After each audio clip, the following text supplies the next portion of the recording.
Alright, let's kick off with the show today. A lot has happened in the past week, of course. Nigeria never sleeps. There's a lot of politics in the air, and surprisingly, one figure has dominated the headlines for probably the wrong reasons, unusually for him. Former Lagos State Governor Fashola. We're going to be discussing that, of course, and all the things that's happened in politics and generally in Nigeria. I have here with me Adeleke Olalekon. Thanks for being here today. Thank you very much. Let's start with Fashola now. I mean, a lot of people are surprised at what's really happening. We're hearing figures flying around for a website, 78 million naira. What is that story about? And he gave an explanation. Yes, I did. As to why that is. I don't know if you were buying the explanation. Well, to a certain level, I will actually buy the explanation. But, you know, let's look at it. I'm not a website designer.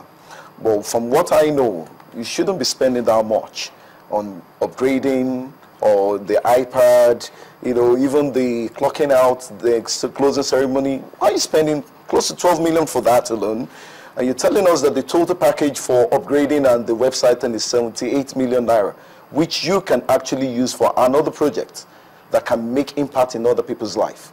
Spending that much, to me, they were not prudent at all. But he did give an explanation, like I said, talking about how it was a lot of things that money was budgeted for. Apps, I mean, downloading apps, for example, if you're going to download it for free, they have to be paid for somehow, you know, and all of the visiting of the websites and all the downloading, whatever it was. I mean, it was just not a website, which is what he said the media was trying to paint. That's true. So you didn't think all of that was worth that amount? I don't think so. Why not? Well, you know, he said, you know, the contractor adds XYZ amount. How many vendors actually came around to present that? Mm-hmm. Well, maybe in terms of quality, that's why they had to pick that. But he didn't mention that we had 2, 3, 4 people that came down there. He said we had a vendor who gave us XYZ amount, and we eventually had to break it down to so amount. So to me, I believe that the vendor must have actually increased the cost of delivery in terms of service. But if they've done a thorough investigation, a thorough, you know, looking at how things will be done, I don't think 78 million should be what we should be spending. We need to be prudent, accountable for every penny that comes out. So if you just think because we have the cash right there and you can spend it. But like you said, he didn't authorize this payment now. The government agency in charge of that, why are we not calling them out?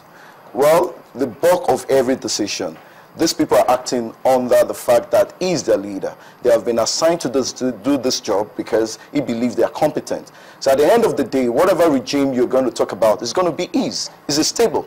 You have commissioners, you have this, you have different parastatals. They are all affiliated and linked to him. So that's why we all call Fashola and not whoever has done that. So what do you think is going to happen now? Well, to be candid with you, it has taken place. We need to be sincere with ourselves. This has actually taken place. If you keep on talking about it, we might not end up having get a better feedback from them. But what I think we should be doing right now is let's have a review of what really took place. The service has taken place. How good is the upgrading? Are we maintaining again? How many years is it going to take us to upgrade? If we're going to upgrade again, what amount is going to be expended on that? If not, well, if 78 million is going to give me another 10 years of service, good service delivery, downloading, payment, let's take it that way and we move forward. But if not, then we need to call the vendor. What do you have for us on the table? This and this, justify this. Then we move forward. Do you buy the argument that he's being witch hunted? Because there's a lot of talk about him being in the cabinet of President Buhari eventually.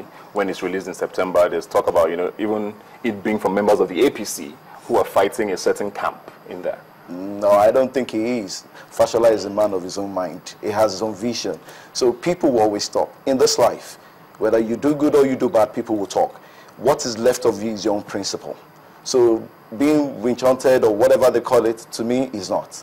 It's not at all. It's just a man doing what he thinks is right, and how he wants to do it. Are you surprised that he hasn't been invited by, like, the EFCC, for example, for that? Well, or do you think that's going to happen? Well, I doubt. Because you know, is the figure too small? You know, we don't hear billions in Nigeria these days. No, not because the figure is too small. Sincerely, I as a person, I really, really like Fashola. The way he has carried out his administration and what have you. Let's be candid. If he knows how to present the figure, he knows how to present it. If he wants to tell you that he has expended XYZ on the project, you see the project. Well, there might be some, you know, talk on the figures for XYZ project, but the fact remains that we get to see the project. And the project actually delivers the service required to the people. Okay, we'll be looking at that story closely. I mean, it's a very hot, burning issue generally nationwide, and of course the PDP is interested in seeing how that unfolds. But let's move on now. Let's move on to something else that caught our eye during the week.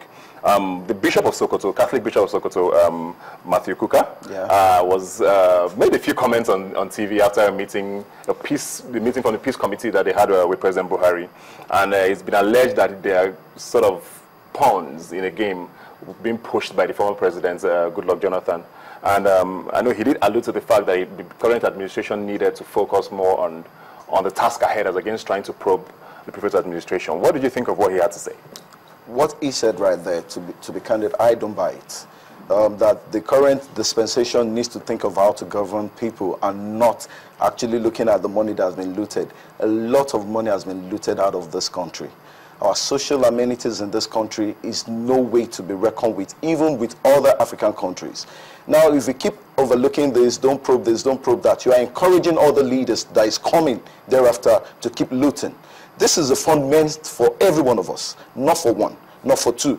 Now, if you know that you have all your records straight, why do we need to have the Peace Committee to tell them not to probe? We've always known Buhari, even during his time in 1985. He will always make sure that it does a thorough, investigation to know that XYZ is always there. Sorry, I'm using XYZ. I don't want to really... to name names. Please, let's not name names. So, basically, if he's going there to tell them not to probe, Jesus Christ never even encouraged theft or corruption.